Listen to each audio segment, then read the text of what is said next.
Assalamualaikum warahmatullahi wabarakatuh.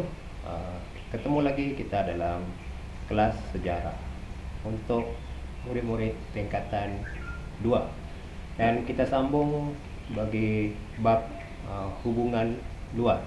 Jadi pada kali ini kita akan bincangkan berkenaan hubungan diplomatik dan juga hubungan perdagangan. Okey. Bagi hubungan diplomatik antara empat negeri ini, iaitu Kedah, Kelantan, Negeri Sembilan dan Perlis, empat buah negeri ini saling melakukan hubungan diplomatik, dan juga negeri-negeri ini mengadakan hubungan dengan negeri-negeri Melayu yang lain luar daripada empat negeri tadi. Okey, terdapat 3 jenis hubungan diplomatik yang berlaku, iaitu yang pertama, hubungan berkaitan dengan pengiktirafan.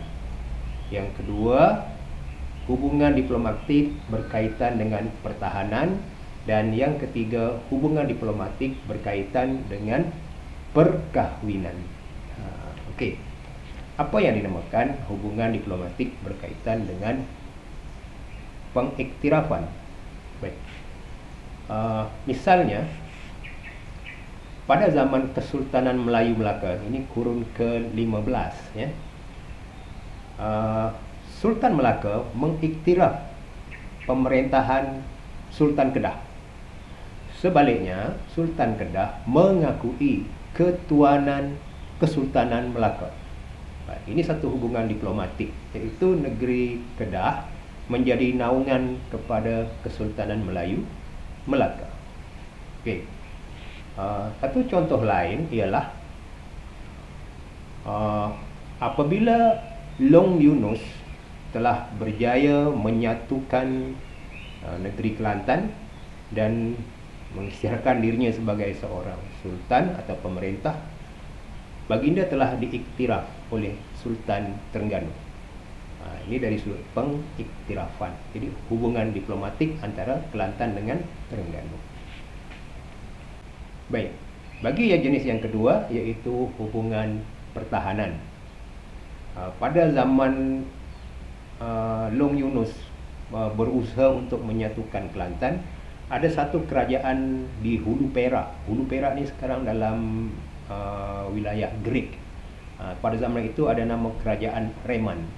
Jadi kerajaan Reman telah memberi bantuan kepada Long Yunus untuk menyatukan Kelantan. Jadi Reman dan Kelantan itu dia mengadakan hubungan pertahanan. Okey, yang ketiga, hubungan perkahwinan. Ini banyak berlaku pada zaman dahulu, ya. Kadang-kadang disebut perkahwinan siasah atau perkahwinan politik.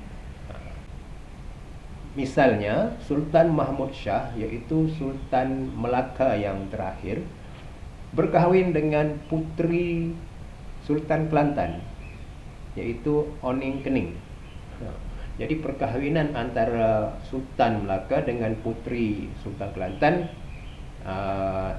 telah melahirkan Raja Muzaffar. Ingat, ya, Raja Muzaffar ni ialah Sultan Perak yang pertama. Itu perkahwinan politik. Jadi dalam hubungan diplomatik masyarakat, kerajaan-kerajaan zaman dahulu sebenarnya tak banyak berbeza lah dengan apa yang berlaku pada zaman negara-negara moden zaman sekarang.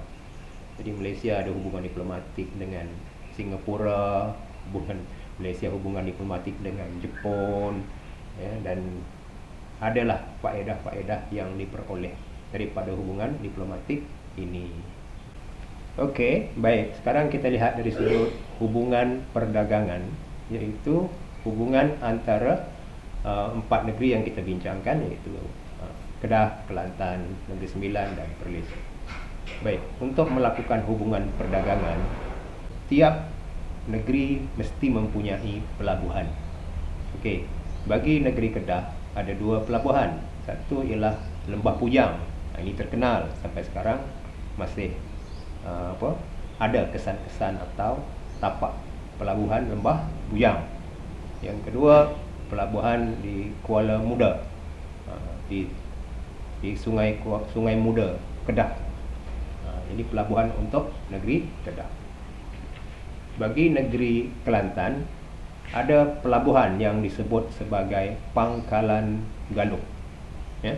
Dan urus niaga yang ada di pelabuhan itu telah menggunakan wang, ya. Dan bagi negeri Perlis ada pelabuhan iaitu Kuala Perlis. Dan negeri Sembilan ada pelabuhan yang dikenali sebagai Kuala Linggi. Okey, jadi apakah barang-barang yang diniagakan antara negeri itu tadi dengan negeri-negeri yang lain? Baik, apakah barang-barang yang didagangkan, ya? Misalnya dari negeri Kedah. Kedah mengeluarkan beras, garam, damar, sejenis gam, kapur barus dan emas. Kemudian pedagang-pedagang dari Perak dan Melaka membawa arang, papan dan ikan kering ke negeri Kedah. Bagi Kelantan, memang terkenal lah dengan pengeluaran emas, ya. Dan damar itu dibawa ke Kelantan dari kepulauan Melayu yang lain. Bagi Perlis, Perlis mengeluarkan beras dan biji timah untuk diekspor ke negeri Siang, manakala negeri Sembilan telah menghasilkan biji timah,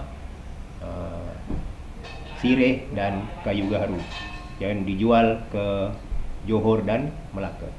Jadi itulah barang-barang yang didagangkan oleh 4 negeri itu dengan negeri-negeri jiran yang melengkapi hubungan diplomatik.